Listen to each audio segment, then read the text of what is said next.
everyone. Welcome to Author Nation's Thursday live show. I am Melody Ann, your host, and today I am interviewing K.S. Brooks.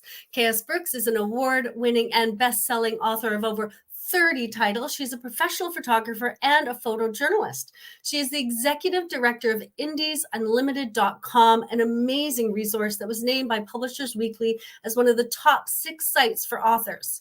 It is an amazing site. If you haven't been there, you gotta go. So not only does she do all that, Ms. Brooks also teaches self-publishing to prevent authors from being scammed by predatory publishers. Let's welcome K.S. Kat Brooks. Hi, Hey, Kat, how are you doing? Good, thanks. How are you doing? Excellent. I'm fine, thank you. I have heard you've broken your arm. What I happened? I actually was taking a picture of the moon. The smoke from the from the wildfires, had the moon really, really orange. And I was trying to get around the power line. So I climbed up on top of my truck and got the pictures. Not broken arm worthy by any means. But when I was climbing down from the truck, I just misjudged how far the ground was and landed on my arm. So, yeah. Yeah. Photographers will do anything for the right shot, right? Yeah, that money shot. This is true. That is true. Yes, exactly. Because not only are you a photojournalist and a photographer, you're an author. So let's talk about your book. So what was that first book you wrote? When was that? Tell us a little bit about how you got started. I started writing when I was really, really little. When I, as soon as I could figure out how to make things make sense, I was doing that. My mom saved all those little books I wrote when I was 3 years old. Most of them were picture books that I took twisties and made pages together. But my first book I really started writing, I think I was 13 years old, and I wrote I'd say it was probably a young adult book about the Three Musketeers, because I really enjoyed Alexander Dumas's books. And so I wrote that, and then probably I was 20. I wrote my first actual novel called Lust for Danger, which is terrible. And in fact, I got my rights back from the publisher and unpublished it because I'm no, this is terrible. I don't want anyone else to read it. Because my writing style has matured so much, and I was really, really young when I wrote it. And I'm no, I do not want that up there anymore, even though I got so many 5-star reviews and 2 movie deals. So, but I still am no, it's still terrible. I don't know why people even like this. So that's gone. And then I just kind of fell into children's books. My next door neighbor's kids were, one day I caught them beating my little trees I had planted. They were beating them with baseball bats. And I was these kids don't know about trees. So I wrote a book about the 300-year-old oak tree in my backyard, hoping that I could share that with them and make them realize, hey, trees are important. Don't beat them with baseball bats. So and it just kind of mushroomed from there. Wow, that's crazy. And is that your favorite genre, the children's books? I really enjoy suspense. I enjoy that a lot. But I do think that the children's books are my favorite because I learn so much when I'm writing them. I have teachers and educators who go through the books after I write them to make sure they're correct, to make sure that it's written at a level that kids of the ages that I'm accidentally targeting can understand. And just to make sure that they're classroom friendly, because I want to make sure teachers can use them and not be hey, teacher, what does this word mean? And have it be something that's controversial, or, I don't want them to have to explain the Holocaust or, anything like that. So I try to just keep it, geography, history, nature, ecology, national parks, things like that. Yeah. Yeah, no, that's great. You've just already given us so many tips right there, right? If you're writing children's books, think about the educational market, right? Yeah. That's great. Now we have, I believe, you wrote a book called Mr. Pish. In fact, you have more than one book, right? About Mr. Pish. He's got about 10 books. Yeah. Tell us a little bit about Mr. Pish. There he Oh, is. Mr. Pish Yeah, was just Mr. this lovable rough coat Jack Russell Terrier. And he was my dog for about 8 years. I met up with his dad, and I was never a small dog person, but this little guy had such a personality. And I moved from Maryland to Washington State, and we took like this crazy, like out of the way trip, turning it into like 3 times the miles that it should take to drive cross country. And my best friend said, "Oh, you should write a postcard from every place you go with your feelings." And I'm like, "Oh my God, that would be like just so dull." I'm like, but from the dog's perspective, that would be super interesting. Right. So that's what I did. And it took a while to really get into the right mindset. But literally, and Mr. Pish has been gone since 2013. He passed away when he was 16. So he had a really amazing life, and I still get a little bit verklempt when I talk about him. So I'm going to try not to cry. Yes, But the thing that I learned, number one, from that dog was every place I am is the best place ever. And so I really tried to look at everything from that point of view and share that. And that's one thing I love about the children's books is all the cool things I see and all the cool places I go. I can share that with kids who may never have the opportunity to leave their own town. So it's, especially like the national parks, which it's the 105th birthday of the national parks, which is why I made all of Mr. Pish's ebooks free this week to celebrate that. Yeah. So if you have kids, get Mr. Pish's ebooks. That's amazing. And you traveled with Mr. Pish, right? And that's why you wrote books about him. You traveled with him. And now that we are at the 105th anniversary of the parks in the United States, you have created an activity book just for that. And I have some images around that as well. Yeah. By the way, I did this puzzle. Oh, did you? Awesome. I did. Cool. Yeah, I wanted to make it for all ages because I want all ages to experience the national parks. I mean, we have so many treasures out there that are just waiting to be discovered. And I know a lot of the more popular parks are super, super crowded, but there's also some less popular ones that are just as amazing. And national monuments and everything. But I really only go into the major national parks in this book. So otherwise it would have been way too many pages. No, you have a variety of activities. Like, you had the other one, which I did. Now I didn't do this one because you cut it off on me and I couldn't get it done. I tried. I looked at it and I tried. And you've got crosswords, and then you have mazes. Yeah, you have lots of stuff. So tell us more about this particular book and what's in it.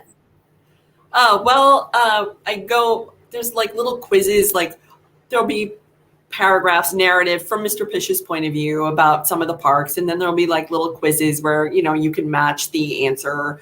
There's coloring, different animals you would find in the park. Kind of a funny story. I did a section in the book about if you go to any of the parks that have deserts, like things that you should bring with you that are suggested by the National Park Service and things like that. And when I was out hiking, I'm working on a desert book for Mr. Pish, and we were at Billy the Kid's hideout at Black Hill, I believe it is. It's called Outlaw Rock. Yeah. And we had climbed that, and we couldn't find where Billy the Kid had etched his signature or his initials in the rock. And we were walking away, and I still to this day don't know what happened, which is very similar to when I fell off the track. It's just like next thing I know, I'm falling. Yeah. And my camera, I have a big lens on it, and my camera's, I see the ground coming at my camera, and I'm like, nope. And so I flip over and I land on my back, and I'm like, damn, I don't have a comb is the first thing I thought, because I landed on a cactus. And what the National Park Service recommends when you hike in the desert is you carry a comb with you in case you fall on a cactus. You can use the comb to pull the cactus needles out. So the first thing I think is, I don't have a comb. Oh no. So it was just kind of that's me being the Yeah. dorky person that I embrace. But yeah, so I learned a lot writing that book, and I had a lot of fun with it. And I love when people are traveling. I'm like, oh, here, you have to have this because this will show you national parks you might not think of visiting. So Yeah. it was definitely a fun book. It's about 150 pages. That one is only available in print. Right. It was kind It's of a hard to puzzle. color on a Kindle, but Yeah. you It's know, puzzles. Yeah. Actually, that's amazing. What a great book. And that's your latest book. yeah, that actually came out in 2015 on the Mhm. 100th anniversary of the National Park Service. Okay. But So yeah, so we're celebrating the 105th now. So that's why it's like, yeah, I'll just make all the books free and we'll have like a little Mr. Pish party to yeah, celebrate. exactly. No, that's great. Put it out there. That's one of the great things about books. They last, right? Every year on the anniversary, you can put it out, and somebody else who hasn't seen it will want it. And that's the awesome thing about books. Yeah. We have self-publishing with Dale Up. He says, "What's up, guys? Hey, Hey, Dale." Dale. We interviewed him last week. And so just to remind you that we are live. So if you have comments or questions, pop them in the comments box. And if you are listening to the replay, just keep listening or on the podcast, just keep listening because we have lots of valuable information coming up. So with that, I want to talk about Indies Unlimited. Sure. Because this is a huge project that you have worked on for a significant part of your life. So let's start about how did it get started? Like, well, what happened? Well, Stephen Heiss, he founded the site in 2011. So we've actually been around for 10 years now in October. So it's 10 years. He tried to publish his first books. He tried to self-publish it. And he was like, this is a nightmare. And I don't want other writers to have to navigate this octopus-like maze. And so he started Indies Unlimited. And he was incredibly driven to just get it out there and help authors and get all different points of view. And I met him in a Facebook group virtually. And he's like, hey, you're traditionally published and you have a lot of books published and now you self-published a book. Can you help me? Because you have a lot more experience than I do in this. And so I said, sure. And so he made me his partner in the website, and it grew, it just exploded. It was like so crazy. We were having like 5 posts a day. We had probably 30 different authors on staff, and it grew like exponentially. And since then, Stephen has had to step down due to some other things in his life. And I think it's been for about the past 5 years I've been running the site on my own. And you have some amazing authors on there writing for other authors, like helping authors. And you've got great people like Martin Crosby with Book Doggies on there. He's Martin's so awesome. generous. So, your writers are incredibly generous. So it's an amazing, amazing resource. And you do this volunteer, is that right? Yeah, we're all volunteers. None of us get paid. We don't take advertising.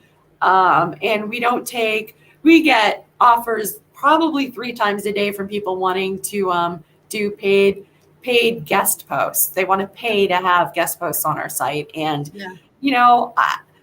for a while we were doing it back before Stephen stepped down. And then afterwards I was like, you know what? I can't vet all these vendors to make sure that they're not going to take advantage of writers. Yeah. So no, I'm not going to take advertising. And that means I have to pay to maintain the site out of my pocket. Then I will. A couple of years ago, we kept getting hacked. And so we had to get a special security system, security package from the hosting provider. So I did run a GoFundMe for that. And the generosity, we surpassed our goal inside of 3 days. Yeah. It was awesome. I was very, very touched, and I'm still touched that so many people care about the site. So it's been rough having to work, jobs and then maintain the site. But the volunteer authors are still fabulous. And I'm like, hey, can someone write about this, please? And they do it, and they do it gladly. And they're just really, really great people. Yeah, I'm not surprised people were generous because the site is so generous. It's a site that I would highly recommend. And if you're looking for it, it is at indiesunlimited.com. I'll just throw that out there so everyone knows where to find it. Let's talk about something that they might find on the website. And I know you said you were talking about, publishing a professional book, whether you're traditionally published or not, you want to publish a traditional book. So here's the question. How do we, what does that mean? And how do we do that? Well, I was on the Indie Author Day board for a couple of years. And one of the videos they asked me to make, like a training video, was how to produce a professional book. And so I went to the Indies Unlimited staff and I basically took a poll and said, what do you guys think? They came up with 6, actually. And number 3 was don't publish before you're ready. And I think that kind of is encompassed by all of these. So that's why I didn't include it. But the number one element was editing. It needs to be professionally edited. People can format themselves, they can make their own book covers, what have you. But the one thing they cannot do themselves is edit. So you have to have a professional editor. The second thing was having a slick looking book cover. And this is where you'll find a number of articles, and also on editing. All of these, you'll find a number of articles on Indies Unlimited. And we have resource pages on them, like how to find an editor, how to know that the editor's right for you, how to work with an editor, etc. Also, we have resource pages on book covers. And there's a number of elements, like for book covers, that will give you away that it's not professional. And so things that people need to pay attention to are like having genre-specific imagery and fonts on their cover. And on our resource page, we have all sorts of things like royalty-free images available to authors, where you can find fonts, things like that. Also, believe it or not, people have typos on their cover, taglines, notoriously, like "it's" with an apostrophe when there shouldn't be, etc. And yeah, seriously, I have actually seen typos in the title, so that's just terrible. One thing that people don't take seriously, and I've noticed a number of artists are starting to really not pay attention to this because they want the art to be really prominent on the cover, is the title has to be legible in thumbnail. And that is really one thing that drives me nuts, because people are losing out. Like if you go on your phone, or if you go on like the Amazon bestsellers list, all of those book covers are in thumbnail. And for those people who don't know what it is, it's, like tiny. It's like 1x2 or something like that, or smaller if you're on your phone. So if your title isn't legible, people are not going to be able to remember your book. It's like pretty artwork, be like, oh, that was a pretty blue blob cover. I don't know what the name was, but no one's going to buy a book because it was a blue blob. And then, of course, don't have a homemade looking cover. So, those are the points that come under book cover. Clean formatting. A lot of people don't understand what formatting is, who are starting out. And basically, it's when you take your Word document or whatever software that you're writing your book in, and it has to be fluid for an ebook because people can adjust the size of the text. So you have to remove a lot of the code that Word will sometimes put in, or other word processing softwares will put in. So that's super important, that you don't have wonky formatting. Wonky is the word I like to use for bad formatting. The polished book blurb, super important, because that's the really, next to your book cover, that's the first impression that people get of your book. And that's also what people find when they go to Amazon and they see your book, and then they read that description. So your book blurb can also be called your book description. And we have a lot of articles on Indies Unlimited about how to write better book descriptions. And then, of course, your title. If you have a title that's bad grammar, or has a typo in it, or the words in the title are really long, so they're smushed on the cover, that makes it harder to read. So all those things need to be taken into account. Yeah. I devil's advocate here. I've heard, I don't know how many times I've heard, and so here's the question. But Kat, my cousin, is she got like an A in English? Why can't she edit my book? Yeah, no, because no. And one of the things that I make sure people there's a couple of hints with finding a good editor. The first thing is you always ask for a sample edit so that you know what you're getting. Make sure that the style of the editor matches what you're writing. Also, they want to know if they're going to be working with a nightmare, so it's for both of you. And using readers like an alpha reader and a beta reader before it goes to editing is really, really helpful. It'll clean it up a lot. So when you hire an editor that charges by the hour, not by the page, because if your manuscript's clean, then you're going to pay less instead of just paying a fixed rate per page.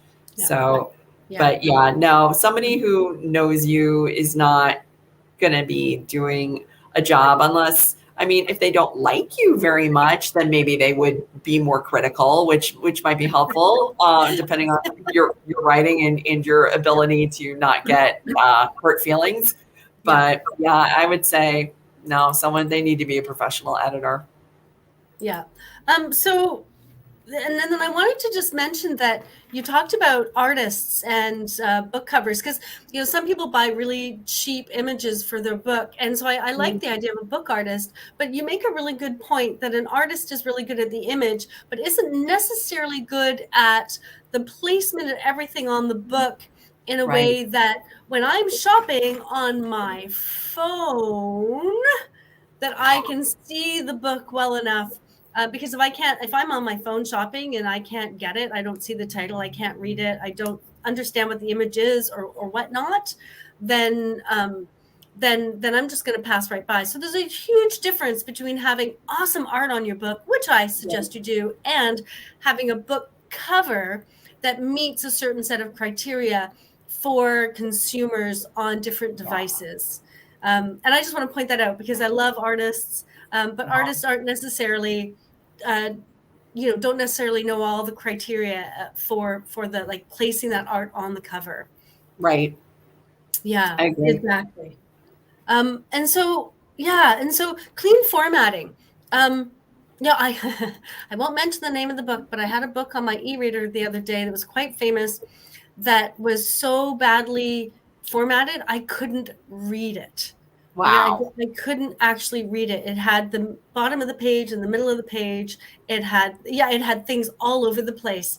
And so how do I know? Like, this is one of the questions I get a lot from people. It's like, but I don't know anything about formatting. So how do I know if my book's formatted properly for the Amazon and Ingram and all these different places, and doesn't have to be formatted the same or different? And like, it's just so complicated. I'm this author, I've written a book, darn it, why do I have to become an expert in formatting now? Right. So Yeah. what do you say to that? Especially for someone coming out, it's super intimidating. But there's, I tell people starting out, just start out with Amazon and see how it goes. And if things, you get a little bit more confident, then you can branch out. Draft to Digital now has and I guess they have for a little while now, they have a free formatting tool. So you can upload your manuscript and it'll format for you. And you don't even have to distribute through them, which I think is really nice of them to offer that. But if you know Word, then you should be able to be okay as long as you're not using like weird characters and a lot of spacing and extra large fonts.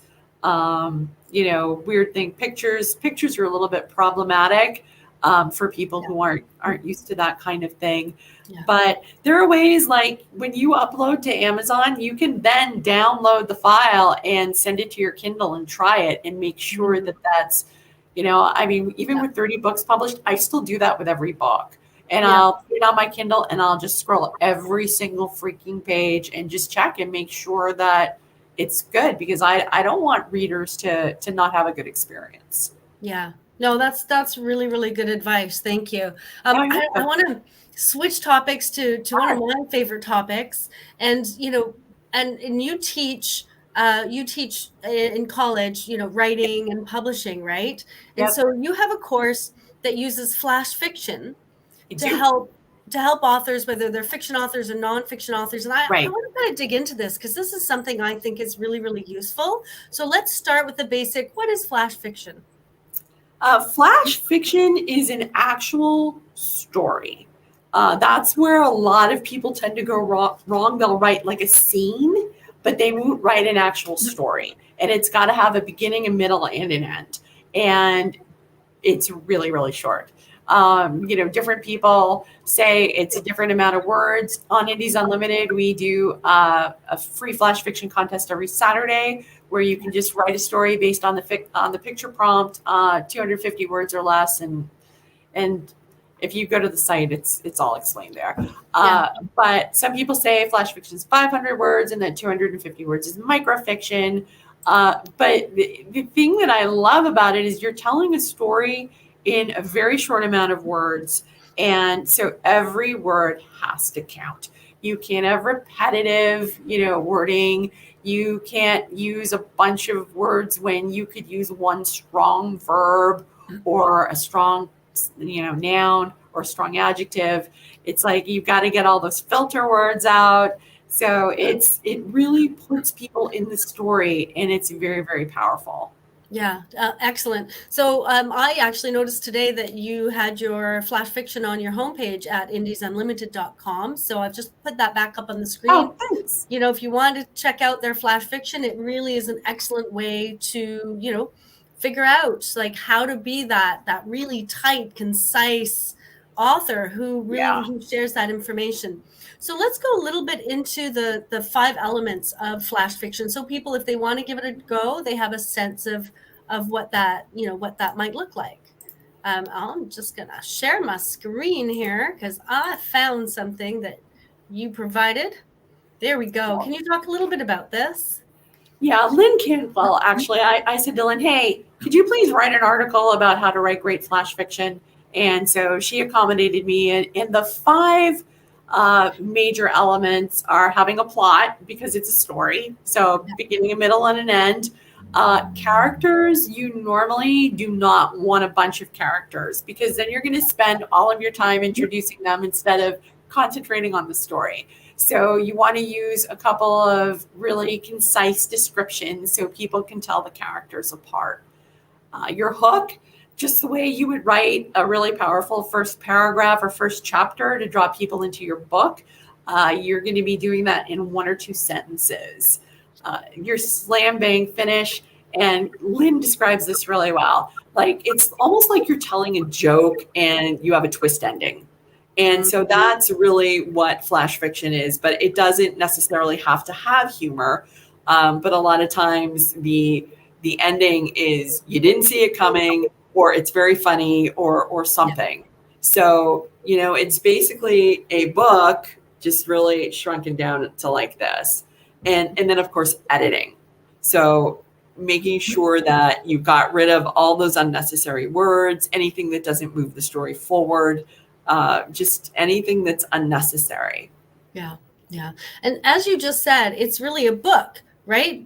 Very condensed, because when I'm working with authors, I'm always talking about that all important beginning of the book, right? And the all important ending of the book. And to have a plot, well, nonfiction, some people say, well, it doesn't have a plot. It's, it's a self-help book, but it does have a flow. It does have a beginning and a middle and an end. You are taking people from one place to another. You're taking them on that journey, whether you want to call that a plot or how well you organize the book, doesn't matter to me. So, this really, to me, this is kind of a mini lesson in how to write an awesome book. Yeah, you could take it that way. Yeah. Absolutely. Yeah. And so do you practice flash fiction yourself, and you also teach flash fiction, right? I do. I actually took the word fiction out of the title of my course because I didn't want nonfiction people to be discouraged from taking it, because it definitely helps you be a stronger writer. And you can use flash fiction to hone your writing for anything like web copy or writing articles for newspapers, or even writing your book description for Amazon. So I actually have used it for writing my class descriptions for the college. It comes in really, really helpful. That's brilliant. That's a brilliant piece of advice. And I love the idea about the book description, using the idea of flash fiction for the book description. Just don't give away the ending in your description. Yeah. You want to leave them, you want to leave that slam bang finish in the description kind of as a big question. So they Right. want the book rather than the ending of the book itself, right? Yep. Yeah. And so what do you call your course then? Is you just I call it using Flash to tighten your writing. Using Flash to tighten your writing. No, I love that. That's a great idea. Right. And so you're a successful author, photographer, photojournalist. I don't know. I get the feeling like you're you're living la vida, no? Like the la vida bonita, right? You're living this beautiful, amazing life. Yeah, no, I'm very, very fortunate. Very fortunate. And I'm sure there are people watching and people who will be watching who are going to be thinking, how do I get there, right? Like, how do you make this full-time writer dream come true? And so, yeah, what's your best advice for people? Get used to ramen noodles. No. It's just everything's a trade-off. And so you have to decide what things are worth to you. Like, I could probably be working a normal full-time job now and making a lot more money than I'm making, and not really have to watch my budget and things like that. But I always wanted to be a full-time writer and have my photography published in newspapers, and I am living that. And my trade-off is I'm not making a ton of money, and I'm fine with that. So if you want to get your foot in the door with that kind of thing, it just depends on what kind of writing you want to do. If you want to get books published, you need to write. That's what you need to do. Don't spend a lot of time trying to figure out things on your own. There are so many resources out there. Indies Unlimited is one of them, but it's one of many. So if our style isn't something that speaks to you, there's tons of others out there. But you don't need to reinvent the wheel. There's so much good advice out there.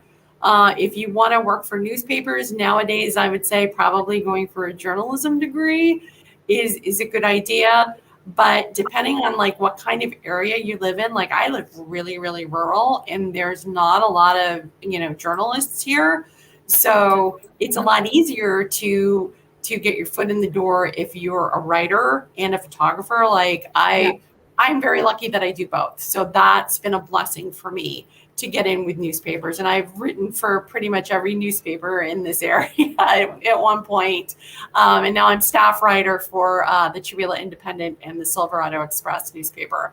And also they're a photographer for them. But, for young people, if you can do an internship, then do it. Get your foot in the door, build your resume. And that's what's going to, launch you forward. I wish that, I was working when I was in high school, so I didn't have the luxury of being able to take jobs that didn't pay. But if you're still living at home and you can do it, do it. I wish that I had the chance to do it. I'd gotten offers, but I had to turn them down. But just, keep putting your work out there, get on social media, do social things. Because eventually someday when you're published, then you can share that with your friends you've made, instead of just after your book's published going on there and being like, buy my book, buy my book, buy my book, which I find like so distasteful. And I won't do it. So I guess is that advice? That's advice. That's advice. Okay, As we're chatting, I'm just going to put Kat's website up there, ksbrooks.com, in case you want to check that out and find out what 30 books she's written. So here's the thing. So stay at home, right? If you're young, let's do this. If you're young, stay at home, and get an internship, get a degree in journalism. What if you're not young? What if you're, I don't know, your kids have left home, or you're looking for a career change, and you don't have all of those things? Would you kind of keep your full-time job and write on the side? Is that something For sure. Yeah. And I mean, there's no reason that, and there's the Patch or something like that. There's always online newspapers who are looking for writers. And if you have an area of expertise, put that to work for you. Yeah. There's all sorts of places that you can write guest posts for.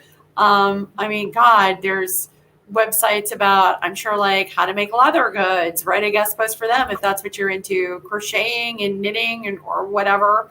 I'm not talented that way, but I would just write about what your passion is, and that's, people are going to be able to tell that you love what you do, and they're gonna gravitate towards that. When people write about stuff that doesn't interest them, people can tell.